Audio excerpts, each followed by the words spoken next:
Әлемде әр 1000-шы адамның құлағы естімейді. Кейбірі үшін бұл туа біткен ауру болса, енді бірі өзге дертін асқындырғанынан осындай жағдайға тап болып жатады. Бұл ретте қазақстандық дәрігерлер шетелдік әріптестерімен тәжірибе алмасып, құлаққа ота жасаудың жаңа тәсілдерін үйренді. Индира Нұрғалиеваны 14 жылдан бері құлақ ауруы мазалап келеді. Дәрігерлер іріңді ортаңғы отит диагнозын қойған. Алайда осы уақытқа дейін алған емінен еш пайда болмапты. Бірнеше күн бұрын президент іс басқармасы ауруханасында шетелдік мамандарға операция жасатты. Енді есту қабілетім жақсарады деп үміттеніп отыр.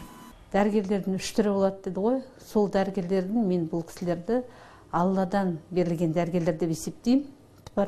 Сондықтан емдері шипа болады деп сенем. Операциядан кейін, екінші күннен кейін өзімді жақсы сезіндім.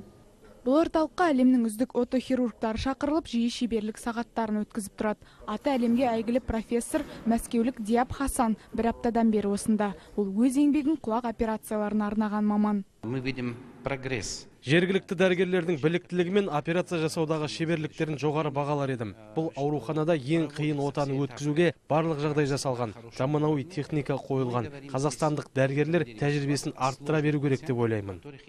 Президент іс басқармасы орталығы ауруханасында күніне құлаққа 5-6 операция жасалады. Науқастардың 90%-ы 30 бен 60 жас аралығында. Олардың барлығы дерлік тегін операция жасатады.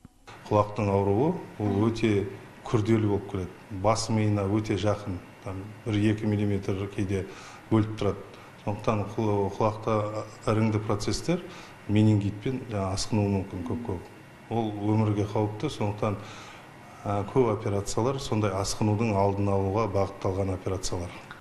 Елімізде лор ауруларының 30%-ы құлақ дертіне тиесілі, көбі жас кезінен емделмегендер. Сондықтан дәрігерлер жастайынан денсаулыққа мән беру арқылы күрделі операциялардың алдын алуға шақырады. Фариза Мұсақызы, Сапар Ақын Қалжан, ұлттық